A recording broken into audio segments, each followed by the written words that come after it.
What's up, you lazy, entitled, basement-dwelling millennials, bootstrapping boomers, apathetic Xers, and goddamn Gen Z kids?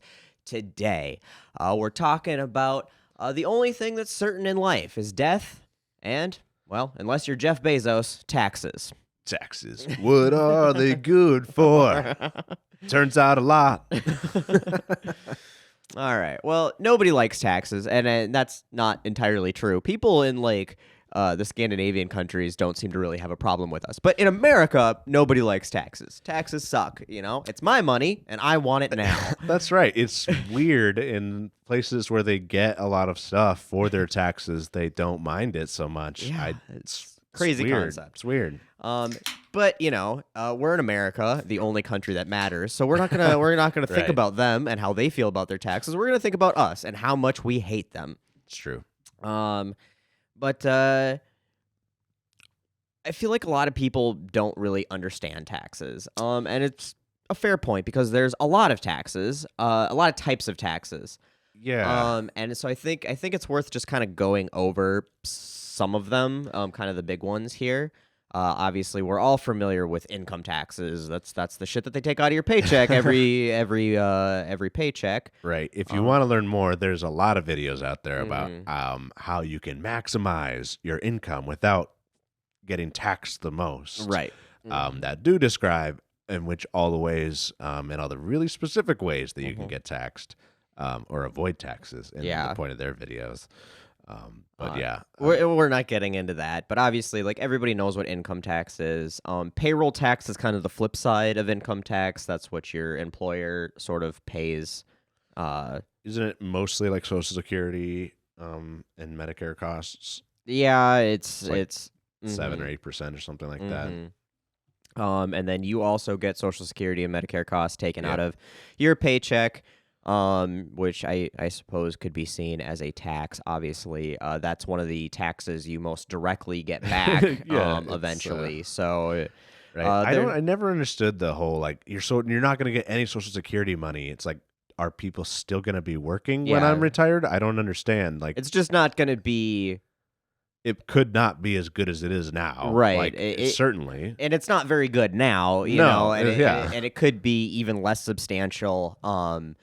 You know, and that, because that's how Social Security taxes work, is that the current people working pay for the current people who are collecting Social Security, and obviously there's a ton of fucking boomers who are all now retiring, and there's there's a lot of millennials, but true, there's a lot more boomers, and so, like, one of the biggest generations in history is all kind of reaching that retirement age, and then millennials are having less kids, and so when we reach retirement age, there's probably going to be even less people to pay for more people retiring, and that's kind of where it's like, we're not going to have any Social Security is a bit of an overstatement, but we probably won't have enough Social Security if things don't change dramatically to pay, you know, to really be considered very supplemental. And also, the government really likes borrowing from Social Security, which is one of the other problems. Yeah, I don't know. They don't like paying it back as much, but they like borrowing from it. Yeah. So, like, Classic. Because it's a big fund that's always there, and so it's really easy to borrow from it. But anyway, again, not getting super into that. Then there's capital gains taxes, which is, you know, when you sell stuff. Usually, if you're familiar with it, it's if you've ever bought a house and didn't live in it long enough and then sold it again, you're going to pay capital gains tax on that for any money that you make. Or if you're an e-trader and you've got your e-trader account or whatever they are, you know, Robinhood. I don't even think accounts. e-trader exists I anymore. think it's gone. I think it's gone now. That's Clearly, why we do a bunch of day trading over here. I did do it a little bit. I did it a little bit too, and never really enjoyed it think that much. I started with like my accounts changed like 3 or 4 times through mergers, because it was Edward Jones at one point, or I don't even remember. Yeah, I had a bunch of different ones. I just got too stressed out. Like I just couldn't handle not like constantly watching like the market, and like I if did I was the gonna do opposite. trades, like I would Yeah. just get stressed out about like, whoa, I just sold, and now it's going up the next day. Like I feel really bad. It's like I Yeah. just couldn't deal with it, so I'm like, I'll just put it in my 401k and Yep. call it good. Yep. Good call.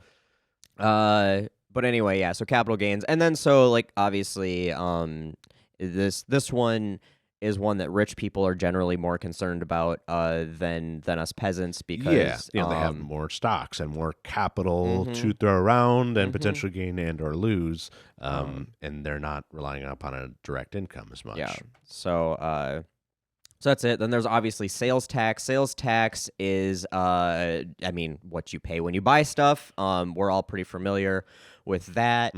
There's estate tax, which is often always called the death tax by people who are trying to pretend like there shouldn't be an estate tax. Has been around since literally the founding of our country. Yeah, by the it's way. one of our oldest taxes. It's something that it's one of the first taxes that the government ever put upon people. So if you're a founding father like fanatic, then know that the death tax or estate tax is something foundational to what our founding fathers believed. And let's be real clear about this.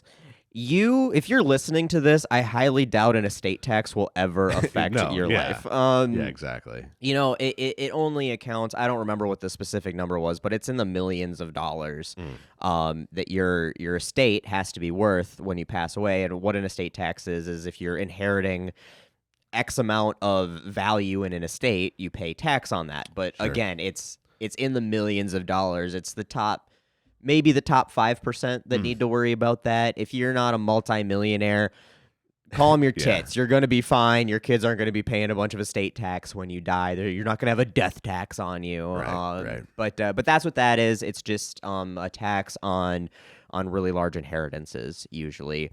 And there's lots of ways around that as well. Clearly. Gas tax. That's tax me for farting. Just had to throw in a fart joke there. Yeah, it's like your carbon tax. Keep pollution down. Keep my carbon footprint down. But yeah, so gas tax, obviously the gas you pay on, or the tax you pay on gasoline, and then property tax if you own property. And this varies a lot. We'll get into that in a minute, but that's generally the tax you pay on your house or any property that you own. Indeed. So the taxes that impact regular people the most are going to be income, sales tax, and property taxes. I mean, if you own a house, obviously property taxes affect you. If you buy anything, sales taxes are going to affect you. And then if you make money, income taxes are going to affect you. The rest of the taxes are really more rich people taxes that But Jordan, is taxation theft? Jesus fuck. Only if you don't get to use the services for it. If you don't benefit from the taxation, saying. Yeah. So I would say subsidies to major corporations coming out of our tax dollars, that'd be theft, in my opinion. Got it. So specific things. Yeah, I'd say you could make the argument, but in normal situations, I'd say those libertarian fucks can go get fucked because no, taxation is not theft. Taxation is the rent check you write to live and participate in a society. No, exactly. And if people say that it's illegal, it's literally in the Constitution. Like literally is the most legal thing. Right? Like if you're one of those type of people, you're probably pro Constitution, but you don't. No, look. You at just that got to read one. it one of these times. I know. Flip through that just one time at least. Just read it to skim it. Get the highlights. Get the Spark Notes version at least. Come on. So those are the taxes that impact most of the people I think that are going to be listening to us is income, sales, and property tax. And the question is always, like, where do those taxes go? Because you hear people bitch about, they're giving my taxes to the illegal immigrants in Ukraine and all that dumb shit. So I actually did see New York right now is actually giving people, immigrants that have not been processed yet, they are giving them Visa cards, mostly because they don't have the ability to provide them housing and food, so they have to give them money to go purchase it. And to be clear, these are asylum seekers, which are legal immigrants. Yes. They are not giving illegal immigrants Right. visa cards. They're not people who have been deemed to be here illegally. Right. They're people who are seeking asylum or are in the process of getting processed. Exactly. And the way that our stupid immigration laws work is Takes they a are long not fucking allowed time. to get a green card Right. or a work visa. Yes. For at least 6 months after they Is it get here. 6 months? 6 months. So they've got 6 months where they can't work. And we could change this. We could just, instead of giving them, a prepaid visa, we could give them a work visa. Right. And then problem solved. But, the Republicans didn't want to vote on that to expedite their processing. Right. So now they're just going to bitch about the side effects of Right. them not wanting to vote on something else. And also, I want to be very clear that what New York is doing, New York City specifically, is a city and or state program, Right. and this is not federal taxes. So if you don't live in New York, your federal tax dollars are not going to give. Right. So if you're in New York City and you've got a bitch about that, then maybe you got a little bit to talk about. But then even then, New York City is only doing working within the system that the federal government has forced them to work in because, again, they can't get work visas. That's a federal problem. Yeah, exactly. The city can't allow them to work legally in the United States without violating federal law. This is their workaround at the moment because our Congress is so fucking incompetent that they can't solve this very, very simple problem. Yeah. But so, yeah, just along those lines, 'cause I feel like this is kind of that type of video where we get people who are like taxation is theft and like they're giving the immigrants our money. It's like, well, like let's talk about it for a second.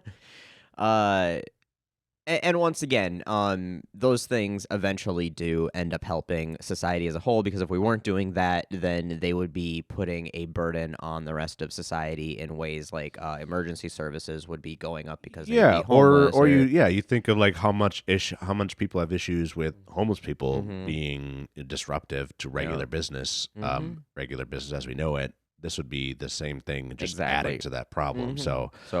In most cases, you can always, even when it comes to like corporate subsidies, like part of the reason and I know people are gonna be like, gas is too fucking expensive. Gas is like the United States has some of the cheapest gas in the world. Yeah, absolutely. And part of the reason we have some of the cheapest gas in the world is because we subsidize the fuck out of it. Right. Meat prices would be, we've talked about this before, but a pound of burger, if the agriculture industry wasn't subsidized the way it would cost you $30. So a lot of these things, even when they are subsidizing, now is that the right way to subsidize it? Is the American citizens, the American taxpayers benefiting the most through those subsidies versus other ways that we could be spending that money? Probably not. But there's very few situations where you don't receive some sort of roundabout benefit. Even from that kind of stuff, from the taxes. I think that's where the debate really is. Like the taxation, whether we should have taxes or not. Like that's not even a debate. It's not a debate. No. What we should be debating is how we tax and who we tax at what rates, and how to apply those taxes to the maximum benefit of our country. And obviously, we've talked about that a lot before. But absolutely. And so we're not going to get as much into that on this one. But I'm sure you've seen that meme where it's, so let me get this straight. I pay taxes on my income, and then I pay taxes when I spend my income, and I pay taxes when I sell the stuff that I bought, and it goes down the list, right? Yeah. And this is where I think that a lot of people just, again, don't understand how taxes work because we have individual taxes for individual reasons. So where do those taxes that you're paying all down that line go? Yeah, and the first one, income tax, obviously, is the big one. Everybody hates to see that come out of their paycheck. That is where the federal government gets most of their money from you and me. Right. Income tax is a federal tax. It's been around since the Civil War. And mind you, to raise funds for the war. Yes. So. It's a pretty big thing. If we don't raise enough money to beat the South, I think America looks a little different. Yeah, it definitely would look a little different. So, just history. Of course, it was one of those things. Like every time you get a new tax, it's rare that it goes away. True. So obviously, but we did have to fight a lot of wars. Yeah, or we did want to. We started a lot of fights in we the fight. 19th and 20th century. So like, it's kind of our thing. Like it's kind of what we do. It's our favorite pastime. It's like, right. see that Baseball country and over there? wars. Yep. So let's go blow it the fuck up.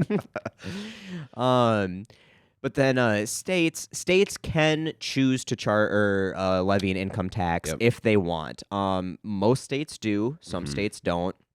I don't think Florida has a state income tax. Tennessee, I don't think has a state income tax. There's a few of them out there.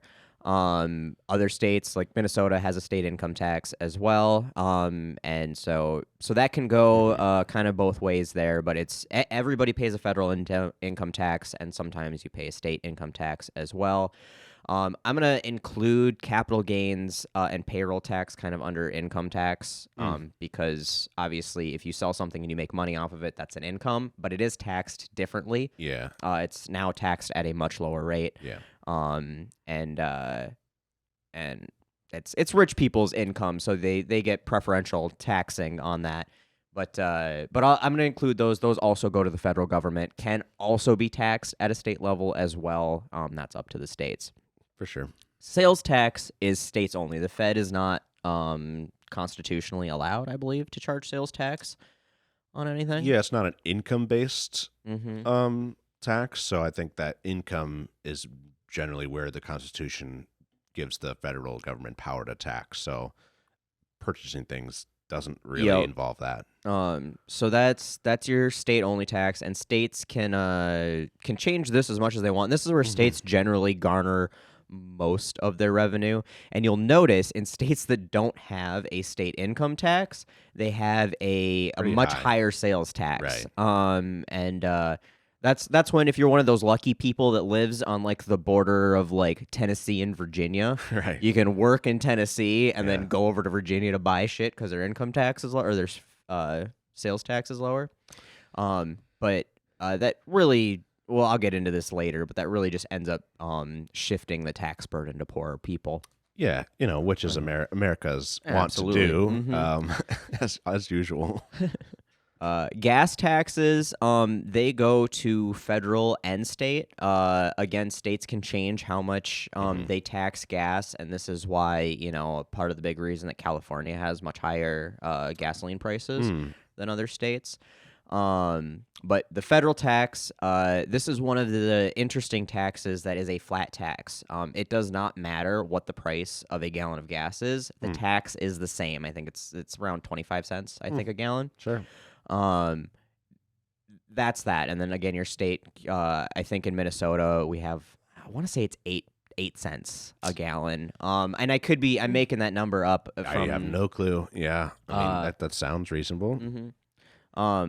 But once again, you can have,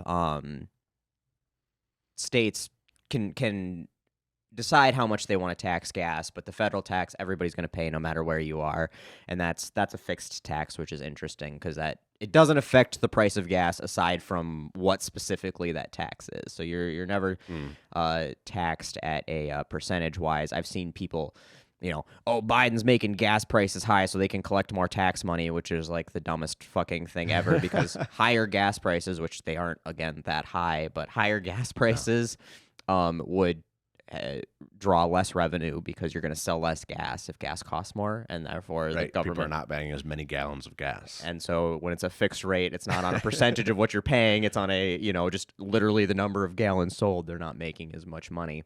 So the government actually has, if you're looking at it purely from a revenue standpoint, an incentive to have cheaper gas, but the government has very little effect on gas prices, despite what people think that the president just gets into office and be like, they just calls up Chevron and been like, this is what the gas price is going to be today, and then now if we had the NRA still in effect, maybe the government might actually be able to affect. National Recovery Act, not the National Rifle Association, just to be clear. I just wanted to, throw people off. Or National Recovery Administration. Yeah, sorry. And then property tax, which we'll get into a little bit more here in a little bit because Taylor and I have some differing opinions on this one. But property tax is local taxes. This is what funds, your schools, your county, your city. your district, whatever locality you're in. And if you ever actually look at your property tax statement, they'll actually break it down by the dollar where all of that money is going. So a certain amount will go to the county, a certain amount will go to specific voter-approved levies for like new road projects or infrastructure projects. They'll go to education levies, voter or non-voter approved. So you'll see exactly what goes to the I school think district. the only time that you receive any sort of report on like where your physical tax dollars go towards. It was just super nice. I do appreciate that. Yeah, I mean, at least they like give you some information. There's some accountability to where it's there's a spent. little bit of accountability, which is something you can't say about federal taxes and mostly in state taxes too. But that is hyper localized. I mean, that is usually set by the county and your township or city or whatever type of municipality that you reside in. Yeah. So as you can see, when you start looking at taxes in that way, it's not that you're taxed on your income and you're taxed on this and you're taxed on that and you're having to pay taxes on all the things you've already been taxed on. It's just that every entity that requires funding has a different lever that they can pull for taxes, and that's where those taxes come out. And mostly in ways that it actually affects that entity. You know, it's not just like arbitrary generally. It's like, this is a gas tax because we use that to fund roads. Like this is a property tax because we need to pay for, police that are nearby that are going to be helping your specific locality. We need to pay for the school that's in your district that your kids go to and stuff like that. Which is clearly not the best way to fund schools, as it turns out. We'll get into once again. Yes. But yeah. So with all the taxes we pay, we touched on this a little bit earlier, but we don't pay that much. No, like we're really low. We're really low, which clearly is not actually working out all that well. Nope. People are not most happy about it. No, it's funny. Lower taxes does not equal more happiness. Yeah, it's inverse. Seems inverse to me, but that's reality. It is. Out of there's what 38 OECD countries. Sounds what does right. OECD stand for again? Do you remember? Something economic development. Yeah, let me just look it up because OECD. Yeah, but I'm pretty sure there's. I think there's 38 countries. Organization for Economic Cooperation and Development. Yep. Okay. So these are mostly the economically developed countries in the world. Yeah, 38 countries committed to democracy and the market economy. So fuck China, basically, I guess. Is that what that means? Or yeah, I mean, it's not BRICS necessarily, but yeah, kind of. But most of the first world countries that sort of resemble the United States in some way, shape, or form. Yeah. 38 of them, we rank 32nd in tax burden. We are way down. And the countries below us are countries like Mexico and Colombia. It's not exactly the upper echelon of the OECD or OECD countries. I bet 37 of them though voted that food is a human right, human necessity, human right. I would say I wonder which one would be the holdout. It's weird. I can't imagine which one. So you really don't pay that much in taxes. 27% of our GDP is tax revenue. Like we collect in tax revenue. By comparison, the one that tops the list is Denmark at 47%. 47's a lot more than 27. That is almost double. That is a full 20% more. But I'm good at math. Yeah, you are. You can do addition and subtraction. I believe in you. Especially when they're nice even numbers. You're right. Yeah, they end with the second digits that's the same. Yeah. I didn't have to bust out my fingers and toes for that that's one. But despite Denmark paying almost 50% in taxes compared to their GDP, they're the second happiest country in the world. See, it doesn't make sense. I don't get it. They pay more taxes, but they're happy. More taxes apparently equals more happy, according to this. Finland. They must not have as many libertarians there. I have a feeling Denmark is definitely not the place for a libertarian. No, I don't think libertarians would probably not be very happy in Denmark. No, probably not. Finland is the happiest country in the world, and they rank 5th in tax burden. I forget what it was, but it was like 43% or something like Yeah, that. no, that makes sense. Most of Mhm. Europe is 30 plus, like 35 plus, I Mhm. think. Yeah. And all of these countries are clearly doing fairly decent economically. Yeah, I mean, they're doing something right. They Mhm. are ranked fairly high on GDP scales, and their people fucking love the Mhm. taxes. Fucking tax me harder, daddy. That's right. They got a fetish for the taxes over there, and rightfully so. Mhm. They get pretty good amount of shit for God. those taxes. Imagine people could go to the doctor without filing bankruptcy You and know what? I demand more bankruptcies when you get sick. I Mhm. mean, if you don't go into bankruptcy, then are you even really sick? Right, exactly. You should still be at work. That's right. Get back to it. You can't call in. You got to find somebody to cover your shift. That's the Uh, worst. so, so everybody knows taxes suck, except for the people in the happiest countries in the world who pay the most taxes. Yeah. They really enjoy that they have good roads and Yeah. bridges and social Mhm. services, education. They don't. I, they still start wars too, I Yeah, guess. So yeah. they I still mean, get that to do that. They still get to have because fun that way. uh-huh. Um, and you know, I guess supposedly it helps with reducing income inequality. Um, I feel like that's up to debate. What it does definitely do is provide the social safety net bare minimum. Yeah. 100%. There's no arguing about Mm-hmm. that. Income inequality, reduction based off taxing. You know, That is a interesting topic. mm-hmm. No, it absolutely is. I would say it still helps reduce income inequality even when it's applied poorly. Probably, yeah. And this is why. I mean, the U.S. used to have much higher tax rates. Yeah, And yeah. they didn't necessarily pay a lot more in taxes. As a percentage of GDP. As a percentage of GDP or as a percentage of their income. But the way that they got out of paying those percentages, those higher percentages, because like Mhm. the top income bracket tax in the 50s was over 90%. You Sure. know, and it was higher across the board for upper earners. For middle class Americans, it's always been pretty close to kind of the same area. Yeah, I mean, I think federal income tax for like the first like 75 years that it was Mm-hmm. around, it basically affected single digit percentages of Americans Yep. as a whole. Mm-hmm. So like there's a few different ways that like taxes have really been focused on ultra wealthy people Mm-hmm. from the get go. And then to your point, also managed the way that people are being taxed a Mm-hmm. lot better, apparently. Yeah. But even because like the U.S. used to have some better social programs or like at least more affordable like housing and healthcare and things like that.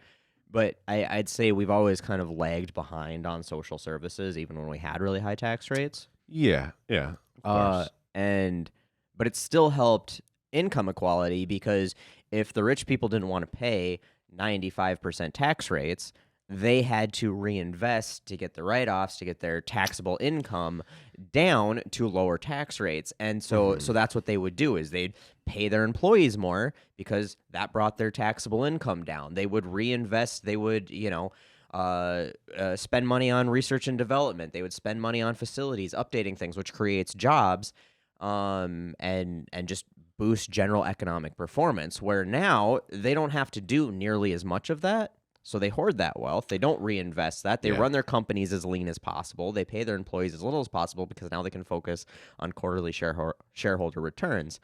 So high taxes as long as there's an avenue to get that tax rate down by spending money. High taxes Yeah. increase income equality, even in the poorest managed situations, and obviously you can manage them better and really uh, uh, put that towards income Yeah, there's a lot equality. of countries that Mm-hmm. do very specific taxing, like VATs Mm-hmm. and like no income tax in general. Some countries do, and like there's benefits and negatives to each one. Yep. I think it would be interesting to have somebody who actually knows what the fuck how taxes actually Get Jen Schultz back on here, not for anything congressional, just be like, we just want to talk economics. Yeah. I mean, sure. Yeah, I'm sure she has so much time. I know. I mean, between teaching full time and running for Congress, she's probably got plenty of time. Yeah, lots of time to dedicate to our random ramblings. Exactly. But then like localized taxes, it can actually attract higher earning quality skilled residents, which sounds counterintuitive. And but boss says taxes scare people away, and and the reality is that taxes pay for shit that people want, like roads and bridges and cultural stuff and infrastructure, like a Viking stadium. Exactly. As much as I disagreed with tax revenue going towards stuff that's paying. So we could build a playground for people who get millions and millions of dollars to play a game who make billions of dollars for their team owners. Why are we funding that? But that's a here nor there thing. Right. It does. Like, people like having entertainment to go do, like sporting events and things like that. And it takes taxes to build the infrastructure to even support a stadium. You're not going to go to the middle of like North Dakota and build a major football stadium that can house 100,000 people or something. Yep. Because it would require that much infrastructure that cities that have had a little bit higher taxes. Yeah. So people are willing to pay a little bit more to have the luxuries and qualities of life of living in a more or less first world-ish city. And when that happens, we're talking to you, Green Bay. You know what we're talking about. And when that happens, companies follow because despite what they're going to say about we're not going to go where they're going to tax us too much. They're going to go where the labor force that they need resides. And again, the labor force they need is not in the middle of fucking North Dakota or Unless Wyoming. It's Oil. Right. Which is, and then they're going where the oil is. Right, now. They truck in the labor force there. That's they don't even they're not hiring locals usually. So that's really where it is the tax incentive may distinguish between I'm going to, New York or Los Angeles, depending on which one gives me a better tax deal, but it's not between Kansas City and New York or something along those lines. And then capital gains taxes can discourage corporate investment in things like homes and trading when it's focused on quarterly returns. So like if corporations had to pay bigger capital gains on real estate investments, they're less likely to. It discourages them from buying up then all like the single family homes. We've been talking about how that's a big deal. And the same thing with stock market trading, which is really where they have started putting all of their money and stock buybacks and things like that to spur shareholder investments. Higher capital gains when they sell those investments. Sell those investments can deter them from using that as a way to avoid paying taxes, which is what they do now because capital gains taxes are a lot less than regular income tax. For sure. Well, I mean, yeah. So there's a lot of good ways taxes can be used, but there certainly can be some negative sides of taxing. Not only just that people have less money, but that's pretty much it. Yeah, is that people have less money. So it really just becomes a problem, I think, when people can no longer afford to buy goods and participate in the economy, right? Right. So like,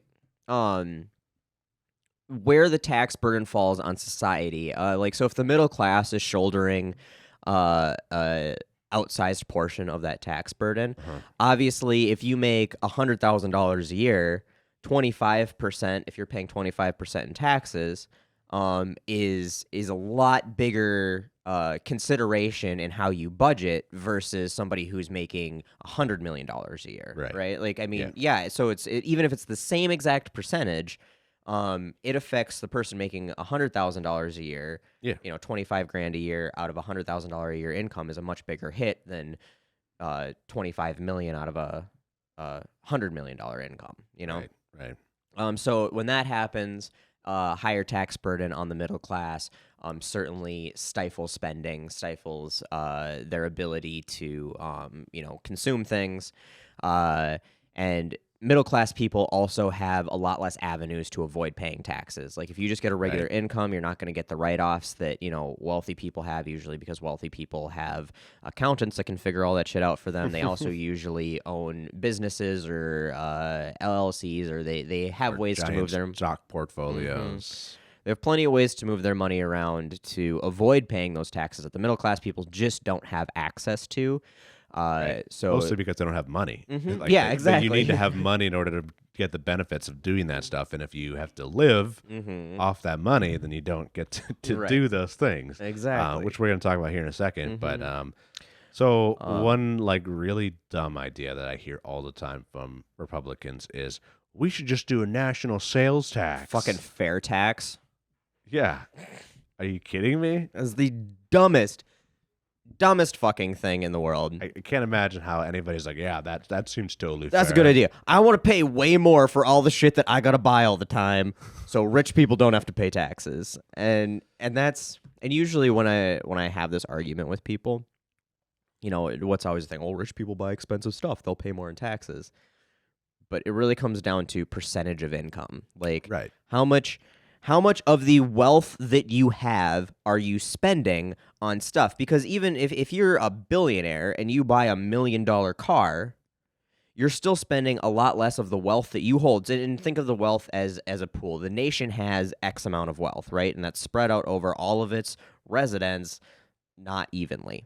So if the people who hold the most wealth are only spending a tiny portion of that, even if they're buying expensive stuff, it's still a tiny portion of the total wealth they hold.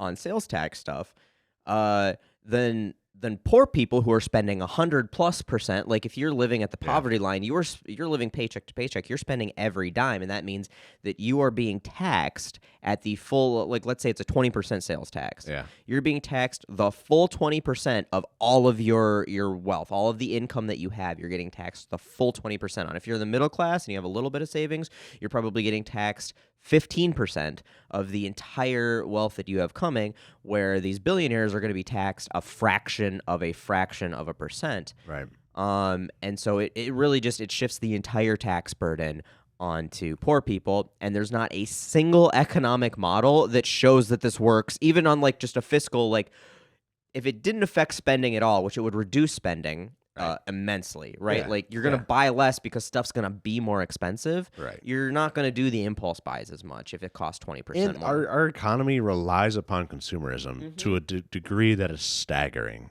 So like they're like, oh, we're going to do this thing that potentially and likely is going to reduce consumption. Yeah. That's not going to be bad at all. No. I can't say how this could go poorly. Some people will buy less, which means there'll be less jobs to make the shit because people aren't buying as much shit. It'll be a deflationary spiral. It's like the same thing with the Great Depression. Like, I don't understand. It would be fucking catastrophic from every angle. But even if people continued consuming at the same rate, which there's no model that suggests that would even be remotely close. Like everything shows a shrinking consumption model under fair tax.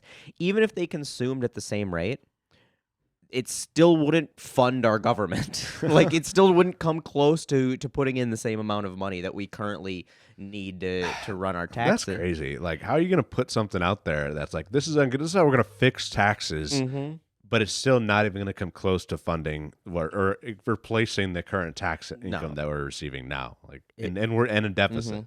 It's so dumb. See, so if you think fair tax is a good idea, just listen to me here. It's dumb. Sorry for your ears there. Don't ever fucking talk about it again.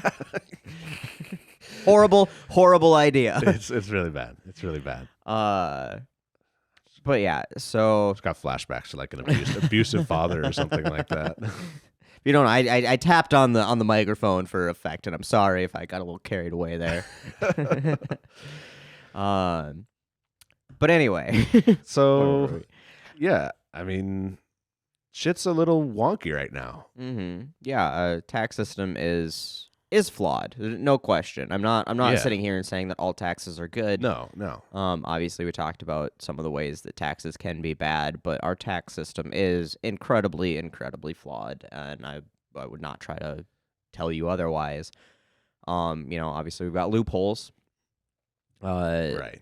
Loopholes that the wealthy can drive their very expensive cars through. They're so big. And like sometimes it's not even loopholes necessarily.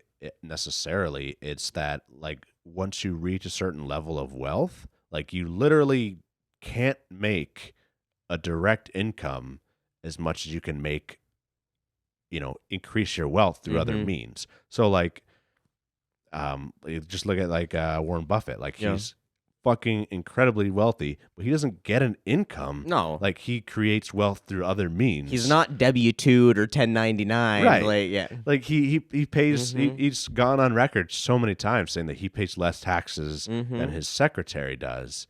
And she makes obviously less than he does. A lot less. Yeah. Right. So like, it's a little fucked up. And part of the way that they do this is, as CEOs a lot of times are paid in stock options, not in actual. Yep. I mean, they'll receive some income. Yeah, but obviously they're receiving like that compensatory Sure. Yeah. fucking package. A lot of the times the value comes through stock options and not like a direct cash like payment. Yep. And here's the thing: is stocks, the value of your stocks. So when we say that, Elon Musk is the wealthiest person in the world and he's worth however many hundreds of billions of dollars, right? Right. That value is almost exclusively the value of the stock that he holds. So like Tesla stock is worth stupid amounts of money. Yep. SpaceX stock, I think that's public. I'm sure it's public. Elon doesn't do anything that's not public. I don't think SpaceX is public. Really? Yeah, I think Tesla is the only company that is public. I don't even think Twitter is a publicly traded company.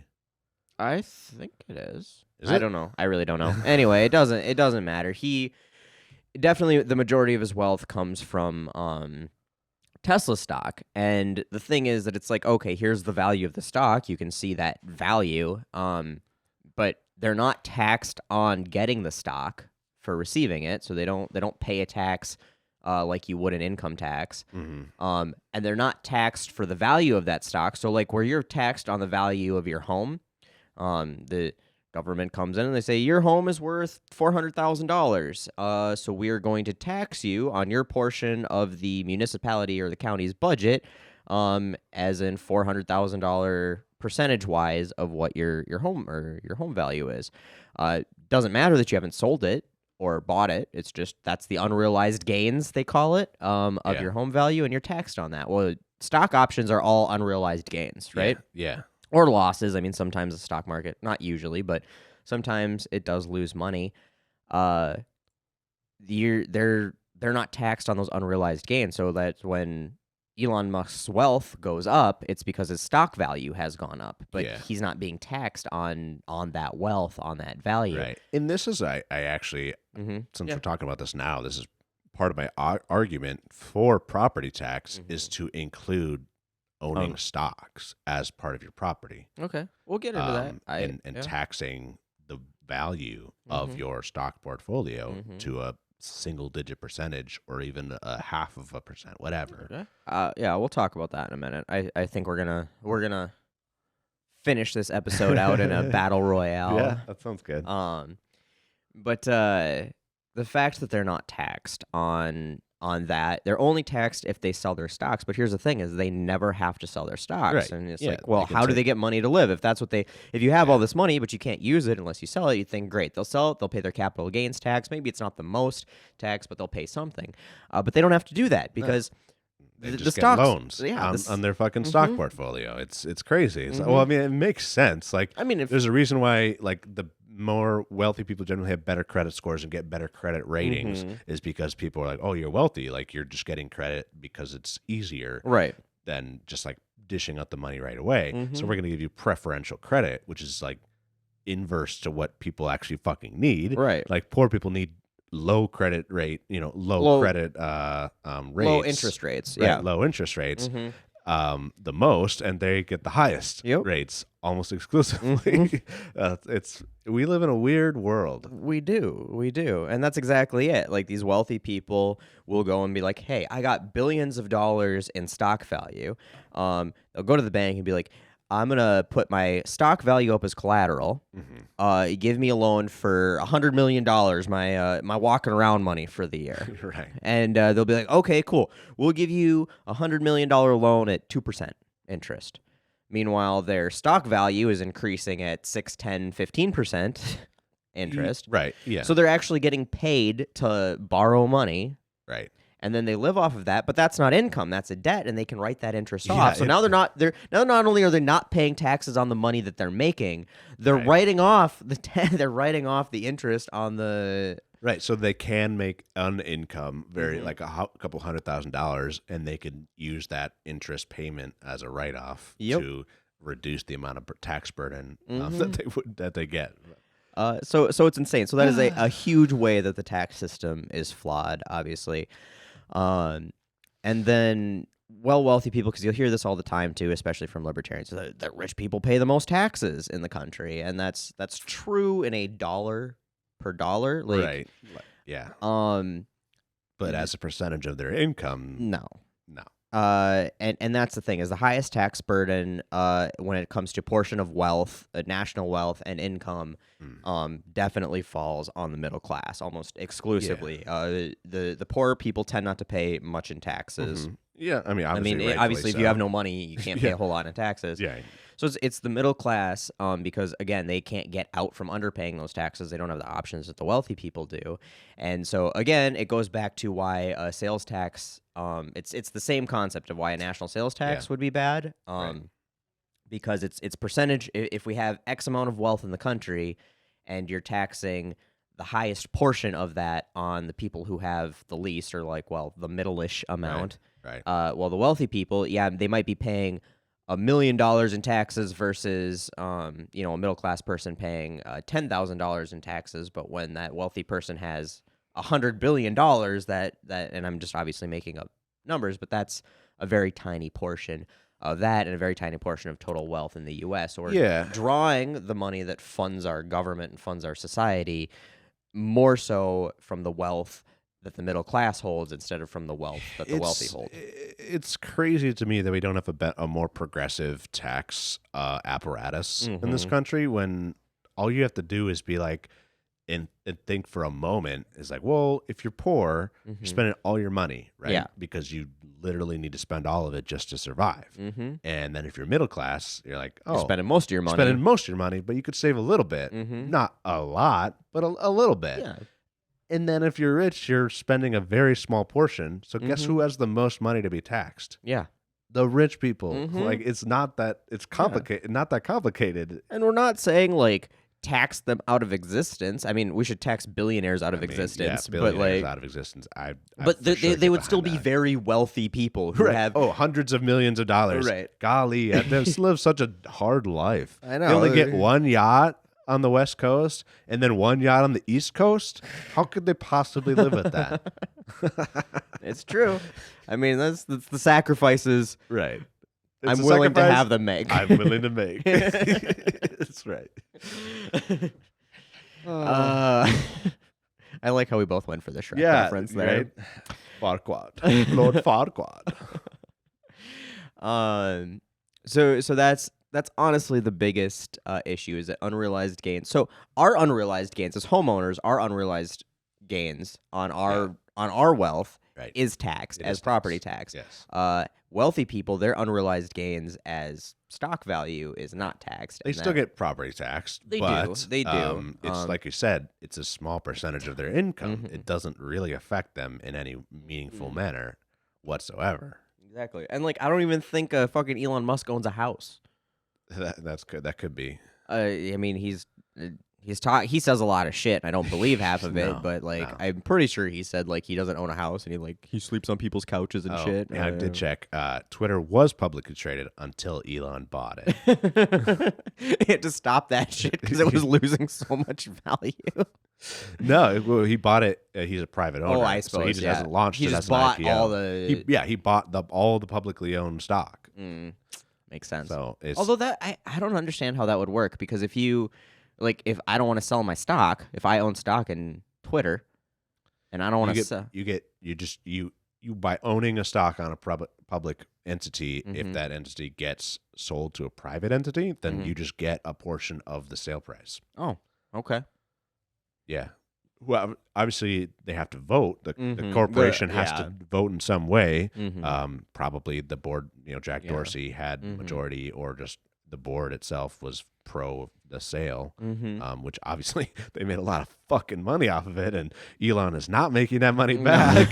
So they came out ahead on that one. I just read this morning that he hired a new user safety director or something, because he's trying to bring ad revenue back, and he's like, man, this fucking Wild West anarchy of alt-right delusional motherfuckers just running rampant through here, and it's scaring getting rid of all off. Moderation. Suddenly nobody wants to invest in advertising on my platform that is exclusively Nazis now. Yeah, it's bad. That's hilarious. It's one of my favorite times to be not an Elon stan. Yeah, no, there was a time, but definitely watching his downfall has been entertaining. And now, I would consider him hiring a safety director or whatever he called it for user experience is a fucking backpedal, and it's a bit of an L, a delicious one. Yeah, it's tasty. Because that's gonna be taking away that freedom of speech, if you're gonna right. All the tech companies, they just moderate our speech for us. I don't understand now he's for that. I don't get it. Also, he's been one of the most restrictive moderators. It's just if you say shit that he doesn't like, specifically that's been true. It's pretty bad who he'll suspend their accounts for and delete posts and stuff. He's been acting with God mode a little excessively. Yeah, it's just we're entering the find out portion of Elon's life, and I'm loving every minute. Yeah, it's not bad. But anyway, back to how our tax system is flawed. Much of our tax dollars are funneled from the middle class to wealthy people via, corporate welfare is really what it is. All welfare is corporate welfare. I want to make that very clear. Absolutely. Food stamps are corporate welfare. Because if you're not getting paid enough to make a living, you're just subsidizing Walmart's payroll is literally all you're doing with food stamps. So every welfare, it doesn't matter who's receiving the benefit at the bottom line. All welfare is corporate welfare. Right. You're giving them a free pass to do all the stupid Walmart shit, that they're doing. And so that's and to be very clear, the majority of Walmart's employees are on welfare. Yes. The majority of welfare recipients are employed by Walmart and companies like Walmart. And they work full time. Well, close to full time, because if they work full time, they get benefits. They work full time, just not at one company. Oh, right. They work part time, multiple places. Right, to equate a 40-hour work week or plus 60 hour. So all welfare is corporate welfare, and so that's again the way that these, and then ironically, the people who are getting the food stamps for working at Walmart then take their food stamps and spend them at Walmart. Yeah. So that's Walmart's double dipping. Oh man. Walmart is just loving it. Yep, yeah, it's all that bacteria you get in your mouth from the double dip. It's Walmart. It's all Walmart. That's right. All the E. coli. it's just Walmart. So, I mean, God forbid we do a minimum wage, it's crazy that we increase that and then stop Walmart from excessively benefiting from welfare. Or we could tie wages to a living wage or inflation adjusted. A living wage, inflation adjusted. We could tie average wage to CEO compensation or minimum wage to top it out at 100 times the average employee wage, right? Yeah, there's lots of ways where you wouldn't be doing that. But so the middle class is obviously shouldering a much larger tax burden on their wealth than the wealthy, and then the taxes that the middle class are paying are going to help make the rich people richer. Right. So that's obviously a big flaw, and we see this with many flaw. We see this, the agriculture industry, it's huge there. We see this with oil and gas, obviously. Defense spending, my God. The racket of the defense spending is insane. That's a whole episode topic on its own right, for sure. Or series, honestly. But anyway, so obviously that's a huge flaw. It doesn't make a whole lot of sense for middle class people to be paying tax dollars to help rich people. No, no, it does not. And then our tax dollars are just overwhelmingly spent in places that don't directly help the people paying them, like defense, for example. I mean, there's defense helps us to an extent, obviously. But when we perpetuate wars and start wars for no fucking reason, or stay in the countries for no fucking reason for decades, it's not very beneficial. In fact, it's quite harmful. I think at one point we were spending like $700 million a day a day in Iraq and Afghanistan back in the day. Back in the day, yeah, we spent, I mean, like over $1 trillion on that war. Yeah. Didn't we spend like over the whole like time frame? Was it like 7 billion or something like that? Trillion, yeah. Trillion, yeah, definitely. There's some T's involved there. Yeah, for sure. We've spent a lot on defense. We spend a ton on healthcare. This is actually the biggest portion of our budget is healthcare administration. I mean, it's healthcare in general, but the largest portion of our the $1 trillion a year we spend on healthcare is just healthcare administration. Yeah, I wonder why they have to administer all the extra things involving healthcare and not actually pay for healthcare. Because where's the insurance company going to make its money, Yeah, Taylor? no, they need they need to pay people to do paperwork about how they're getting paid. Like that's just how the whole system works. Right. You can't make people better unless people are getting paid to file paperwork about getting paid. That's the only way. Deny insurance claims outright just because. We'll wait and see. I think the best. Laughter. Go tell a joke. That's the best medicine. I've heard. Watch some cat videos. That'll help, I'm sure. Science has shown laughter is the best medicine. Anyway, obviously, education is severely underfunded. It's not going there. It's not going to actual healthcare. It's not going to infrastructure. As we see another bridge falling into a. Yeah, to be fair, that one was sort of designed to work that way. I've heard it was designed to fall down. No, it was designed to not have a multiple points of failure. So it was designed in a way that only allowed for if there was any failure, the entire thing would fail. From what I've heard. I could be wrong. I'm not a freaking engineer. No. But from what I've heard is that it was not designed to have redundancy to eliminate an entire collapse. Okay. If there was any failures. Yeah, I have no idea. But I know our bridge fell into the river. No, that's true.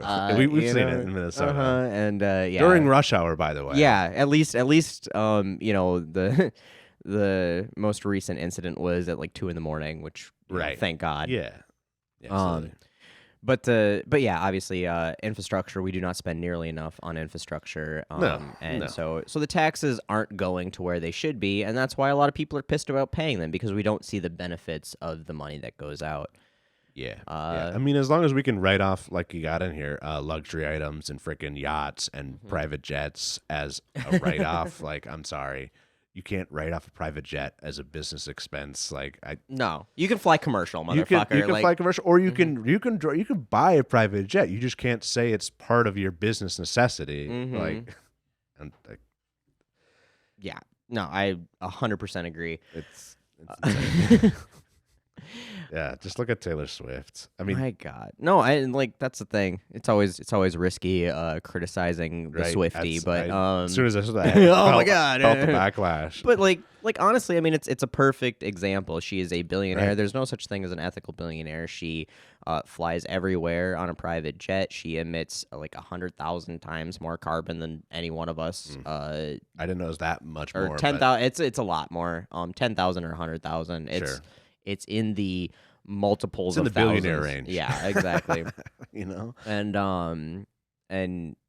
obviously all of those things are right off her jet. I guarantee, regardless of how philanthropic you think she is, she's writing off those private jet flights because she can. And I mean, honestly, in a way, she'd be dumb not to. But that's like Donald Trump being like, "Oh, I paid zero in taxes, and I'm awesome for it." It's like, well, what the fuck? You're supposed to be rich. Yeah. What the fuck are you talking about? You pay zero on taxes.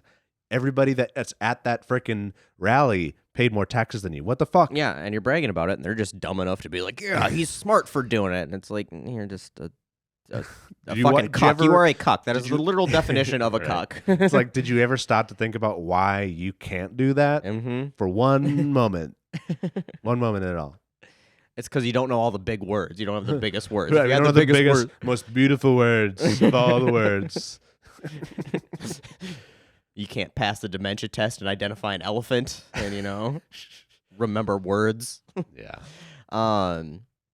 Well, should we how can it be improved? Talk about? Well, yeah. I mean, obviously, we could close those loopholes. Yeah.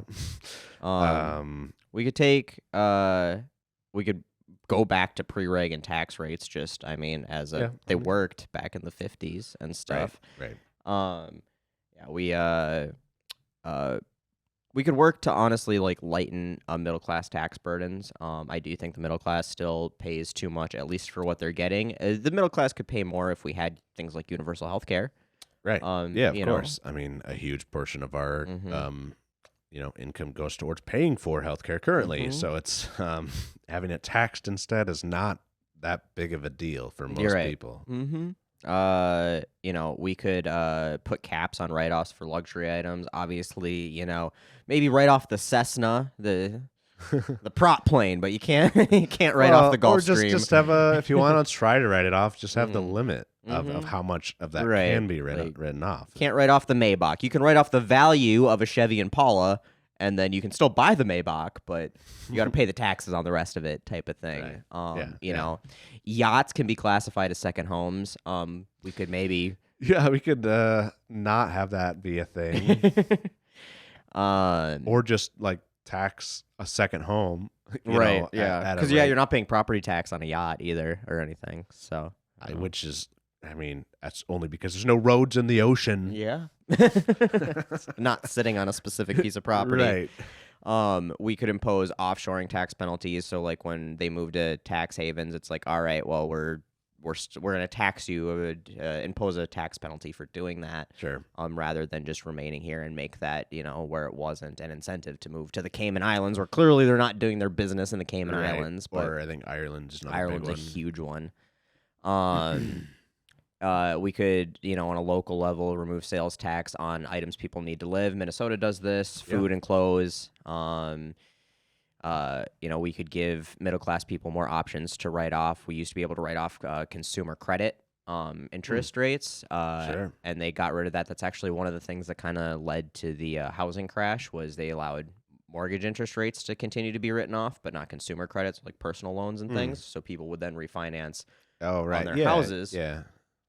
Because it could be written off, then obviously start spending that tax money on... It's always about credit. All of our fucking depressions, it's just because of credit. Every fucking time. It really is. We could start spending our tax money then on stuff that taxpayers actually need. So then it wouldn't be such a big deal, the amount of taxes they pay, and get a little bit closer to that. Is 250,000? Is that the? I just made that number you just up. Made that number up. Yeah. I feel like there's got to be a number that we can make as a society, being hey, based off this living wage calculator, and you also have if you are able to save this much and you don't have this expense, what is that calculation? I feel like we got to be able to figure out some number. Absolutely. And that would just be the progressive tax rate. And then under that, we could drastically reduce tax burden on the middle class making less than that amount of money. Like I said, and here I just put $250K because that seemed like a reasonable, comfortable middle class.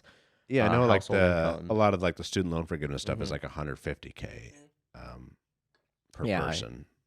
So I definitely think that would improve, obviously, the tax burden on the middle class, and it would increase spending, right? And help those kinds of things. Help the economy, comedy. And then here's where an improvement that Taylor and I kind of disagree on, because I don't believe in property taxes. I think that property taxes are a problem on a number of levels. And so I would say that you could help at least getting rid of property taxes specifically on your primary residence. So if it's the house that you live in, If you own 2, 3 houses, like I don't give a shit. You pay your property taxes on those. A commercial property tax, I'm fine with, but residential property tax on your primary residence, I think that would help middle class citizens a lot. Just deal with it's one less expense they have to worry about, especially people who are in a more difficult situation and trying to become homeowners. Lower income people. Every dollar counts.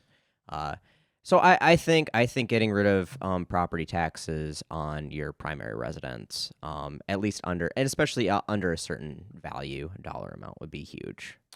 Yeah. So last time we talked about this, I had not done any research into property tax specifically because I just never thought it was that big of a deal. But I did come prepared this time. Nice. So, okay.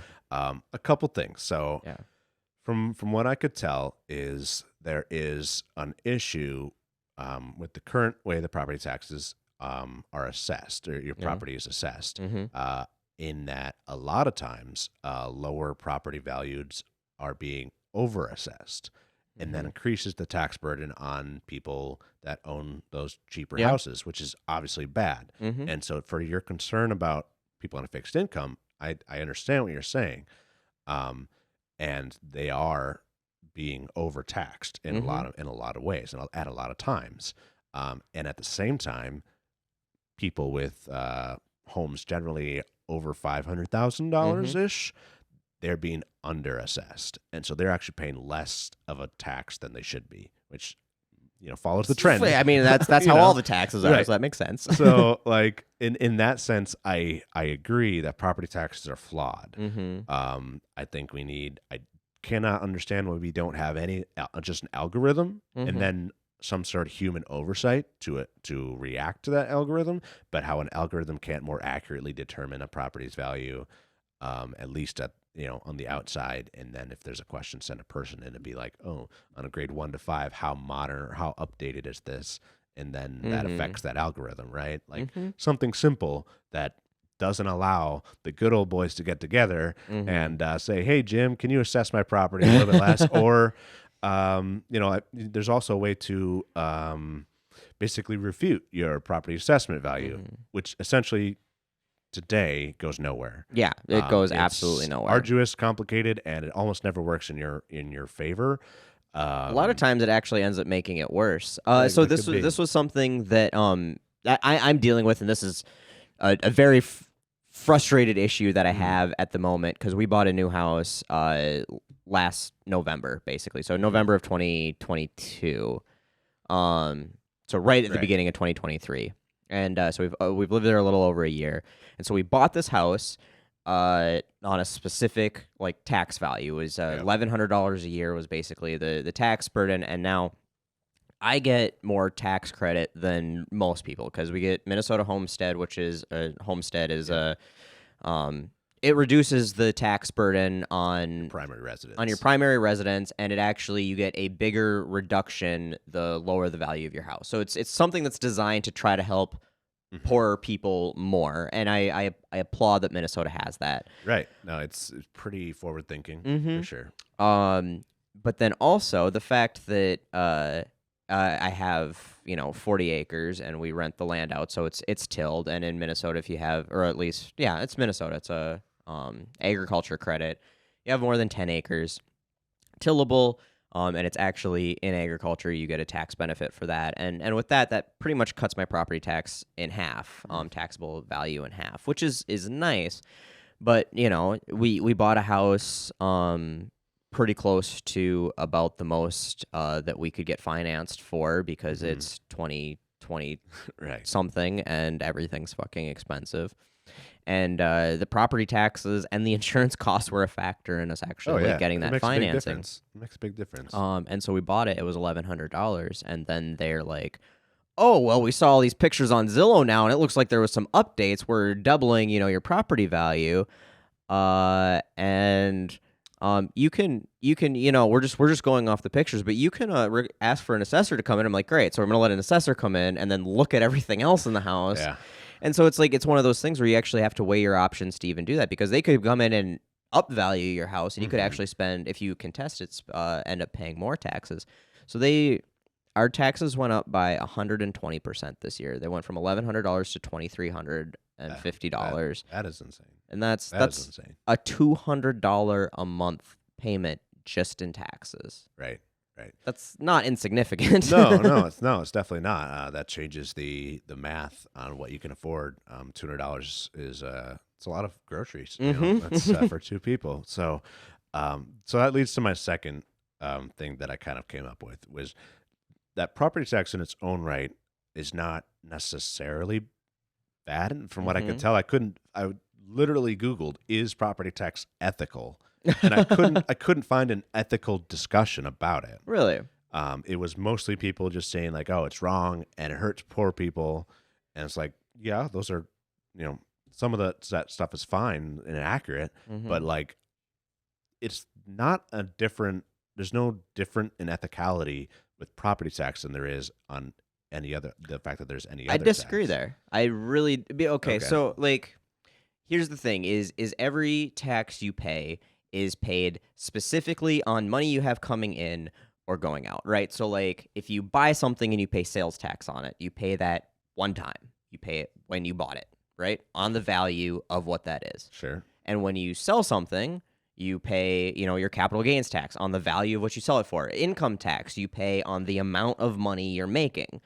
As it comes in. So if you're not making any money, you're not paying that taxes. If you're not selling something or you're not buying something, you're not paying those taxes. Once you've paid those taxes, it's done. You own that thing.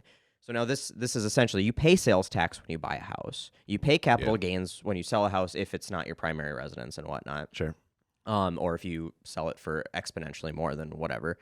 But now you're paying every year on something you are not receiving an income from or spending money on, and you have no choice in it. You have no like I have a choice to buy or not buy something and pay taxes on it. Sure. In a lesser degree, I have a choice to work or not work, or how I work and how I'm going to pay taxes on that. Yeah. I don't have a choice, and essentially, and this is a very quote unquote libertarian type argument, but you don't own your property; you rent it from the government, because if you stop paying it, your house will get repossessed or will be taken by the government and sold to somebody else to pay your tax burden. Yeah. And and there's a big issue with that too. There's like even the state of Minnesota. From what I saw very briefly. They could take your property if you didn't pay your taxes and then sell it and then keep all of it. Yeah. You wouldn't receive the difference of the equity versus how much you were owed, which I think that is absolutely theft. So, like, first of all, taxes are theft. I agree with you on that point. So, I mean, that is clear theft. There's no doubt about that. So I think the issue, what you're really trying to say, is that for people who don't have a high enough income, it becomes difficult for them to pay for a property tax. And I think just on the ethical sense of, if you own something, you shouldn't be forced to pay annually for it based on an arbitrary assessment of its value. And this is the only place that we do this, because again, we were talking about stock values, and I know you were going to get to this, but capital, we do it for cars too, but no, we don't. I mean, well, sort of. So if you want to drive it, you have to pay a tax on it annually. But I can own it, and trust me, I own a lot of vehicles that I do not pay annual taxes on, right? The IRS might be coming for you, I bet. But they can't, because they aren't driven on the road. They're off-road vehicles, whatever. So. Yeah. And the annual tax you pay on your vehicle then is a tax to use the roads. Yeah, no, that's true. It's not a tax. It's a tax to use. It's not a tax to own the car. Right. Okay. Yeah, that's fair. And so they do tax it on the value for an extent. So like if you buy a new car in Minnesota, you're taxed. Your cost to get registration is X amount of dollars based on whatever percent of the value of the car. Yeah. Until it's like 8 or 10 years old or something, and then it's just a flat rate. It doesn't matter what the value of the car is. So like you can have, you could still have $100,000 car, but if it's older than that age, you're just paying the flat tax. Or if it's older than 25 years old, you can get collector's plates and you pay for registration once, and then you never pay the taxes to drive it on the road. Yeah. So there's nothing else Yeah. that you pay taxes on unrealized gains either, and you do on property tax, because if your property goes up, you pay more taxes, but you don't do that in stocks. We're just talking about how all the billionaires get Right. their Right. taxes, And and and I think that's a fucking shame. mm-hmm, Like that's why I'm for something like this, and I think mm-hmm, if we did it a little bit better, it would be much more palatable. yeah, In that people who are rich and don't have to take out an income, mm-hmm, we're not taxing their true wealth, and no, and we're not really even taxing their income no, in a way. mm-hmm, So either we tax all the loans they get, or something, or we do 0.5% property tax on their either unrealized gains mm-hmm, per year to year, or just total value of a portfolio. yeah, um, and in that sense, I think you make up for the fact that in you potentially could make up for property taxes affecting people who are poorer. yeah, and I would be okay with that on uh value, portfolio values above a certain amount. Obviously, like, you don't want people's 401ks to be, I Yeah. already think that they're like retirement accounts for, most middle class Americans are overtaxed. I don't think that, honestly, I don't think they should be taxed at all. That's another thing that I don't, retirement accounts up to X amount of dollars shouldn't be taxed. Yeah, so I guess Especially since pensions and shit don't exist anymore, like hardly. I feel like we're sort of like saying like sometimes it's ethical and sometimes it's not, and I feel like that's Yeah, and not so really I get your applying point it, there. Ethics kind of applies across the board. right. And I guess my issue is like when they're using that structured system unethically, Okay, then yeah, I have no problem with taxing them, and it might not be an ethical way. Like, I don't think it's necessarily ethical to tax the unrealized gains on a stock portfolio, and I think that there is okay. ways to go around. Um, Actually, doing the tax in that manner. Yeah, taxing them without having to tax those unrealized gains. Like, if you're paid in stocks, get taxed on that stock value as you're paid, like as basically a Okay, sales tax or an income tax it like an and income. if you're Then taking a loan out, if you're borrowing against, or if you have just shut off write-offs at a certain point for certain things, like if sure, you have a net worth or a stock value of $1 billion, you shouldn't be able to write off loan interest. right, You right. know what I Okay, mean? yeah, Like yeah, so that would be a progressive tax system that would just make it harder for them to skirt these loopholes like sure, that without taxing something that you own and you've already paid for. But they never paid for it because they don't get taxed when they get the stock options, because yeah. that's tax free, and they don't get taxed unless they sell it. They're never getting taxed anywhere along that. Whereas your house, you're getting taxed when you buy it, you get Mhm. taxed when you sell it, and you get taxed every year on its value. Yeah. So So another way that I think sort of plays along, it doesn't really just get into the ethicality of it, mm-hmm. but it does make it potentially more palatable, Mm-hmm. is do a progressive property tax rate. Mm-hmm. And to say that would eliminate somebody on a fixed income, if that fixed income is whatever that rate Right. should be, Mm-hmm. then no big deal. Then it I mean, I don't really see that being too much of a problem if you're on a fixed income, like probably you're near end of life or you're at a Right. disability. But even if it's not a fixed income, even if you're poor, but you have the ability to own a house, whether you inherited it or, I got into my first house luckily because it was y- a situation with Right. family stuff and whatever. So hmm I paid a pretty well, pretty decent price for me on it. Um, But I guess that's sort of my point is it doesn't uh-huh. really matter if you're doing it progressively, then you can no longer place a burden on poor people, and it Right. really doesn't affect the market as a whole, Mm-hmm. because there's not that many poor people that have That's homes. true. Mm-hmm. First of all, so there's that. So I and the way that should be done is through property tax, mainly because it is the main way that localities do get funding. And so Oh. what you're essentially doing is Mm-hmm. shifting that burden from a locality, and then you're dispersing that through a federal, tax refund or whatever in that way. So you're essentially redistributing funds from a wide range, and then you're funding localities if you keep a property tax. If you get rid of it, then they have to find a different stream or shift taxes to another way. And that could create a whole new host of problems. Right, it could.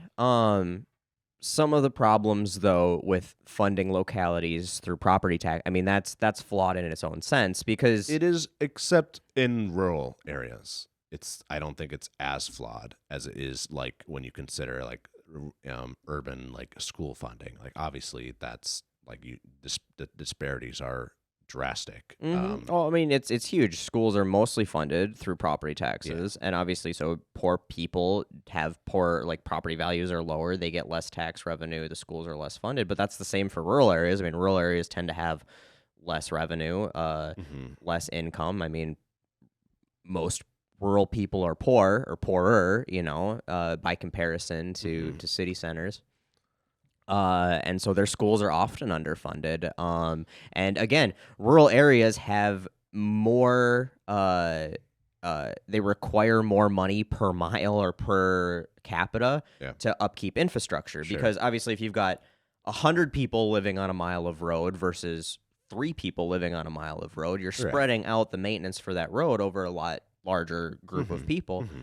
So small town localities are now drawing from fewer people who have less money and lower property values. So I don't think that funding localities through property taxes is good. I don't think I think funding education through property taxes is horrible. That is the worst application to derive. But yeah, from. I think funding localities is also poor because that ends up with rural areas having less infrastructure and less maintained infrastructure because there's just less money to do it. And so I don't know. I think it would actually help rural communities if you did a progressive tax like that, in that they would reduce their tax burden, giving them more ability to consume and increase the economies of those areas, while still maintaining those giant, massive funding sources for those communities. So, I mean, unless you drastically change the way that they're supposed to receive, the majority of municipality property taxes are paid by companies anyway, and especially in rural areas. So, I mean, you could just offset the burden right there because, I mean, I think I'm making the number up. I knew this because it was a problem. The reason why in Chisago County residential property taxes are so much higher than most of the rest of the state is because we had kind of shut out corporations from coming in, like the big box stores and stuff, and those ones end up paying like 80% of the counties. Got it. So finally, Polaris came in and they gave them 10 years tax free to get them there, and now they just finally started paying taxes. And for the first time in a long time, property taxes didn't like go up majorly in a year. Got it.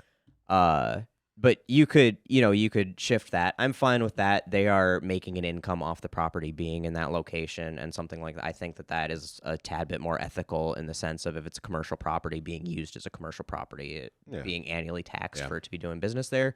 Obviously, they consume a lot of infrastructure resources and whatnot. Right. So, I mean, I think that you could, in a sense, just kind of shift that burden a tad bit more in that sense, and it might help. But then again, if you don't have any big businesses that are paying property taxes in your localities, then they're not getting any money, and that's also really dependent then on, wealthier places with wealthier businesses have better infrastructure and funding. Yeah.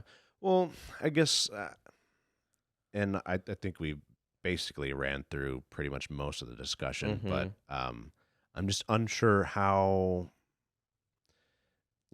those rural communities do receive or do fund themselves if they don't have property taxes. Could we do a localized income tax? We already have federal and state. Why not a municipality income tax? Well, I think you still run into the same issue then with a fixed income or lower income people still facing a burden there. That's true.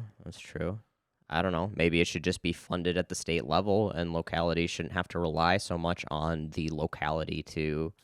Well, then, you'd get people arguing, well, why do you live out there? Like, why do you have to live out there? It's costing us too much money.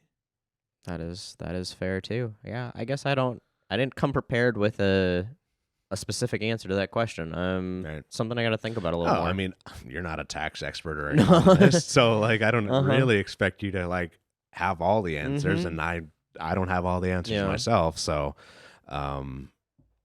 yeah, I feel like it's there for a reason, and it like made sense at some point, and I think this was another Civil War thing that helped fund the war that effort, that but I I don't could even be. know. I've heard that once. I've never I've independently never checked even that. looked why we started doing property Uh-huh. taxes. So, Um.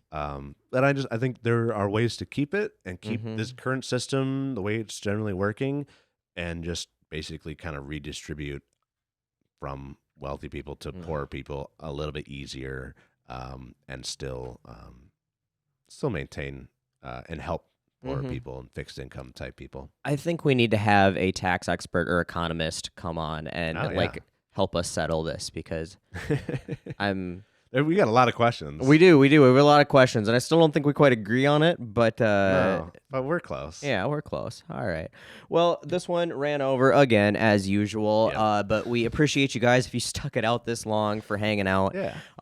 And Hopefully we will. the ending was worth it. Yeah. Hell, hey, this was somebody. Somebody wanted to hear us have this Yeah. this conversation. And in the comments. I'm gonna look it up quick. You're gonna look it up, yeah. just Somebody, shout out. yeah, wanted us. We'll do a shout out to him here. And we aim to please, so we decided to have this conversation. We didn't pre-talk about it coming into it. We just decided to go at it. And we right. hope it wasn't disappointing. And once again, thank you guys for watching. If you want to support us, you can buy merch at offjoewagon.com. There's Let Them Eat Toast merch there. There's Off Joe Wagon merch. You can just give us money. We always like that too. There's We are going to be starting. I promise this time. We are going to be starting a Patreon and YouTube membership. you know, We'll look into doing the Apple because we get a lot of you listeners are on Apple. Yeah, we appreciate y'all there too. Also on YouTube now we are monetized, so when you watch there, we get paid a little tiny bit. It's not very much. I think we've made a whole like whopping $15 off of views so far. I checked actually. The Let Them Eat Toast videos, 50 cents. 50 cents. Damn, we are rolling in it. We pretty soon. are making our way. So yeah, shout out to Jason Jones XZ4KE. Thank you for commenting and giving us a topic to discuss, and we hope that we helped better inform you and that you walk away with a new perspective. Yeah. Well, once again, guys, thank you so much for hanging out, and we will see you next week. That's right. Thanks for tuning in.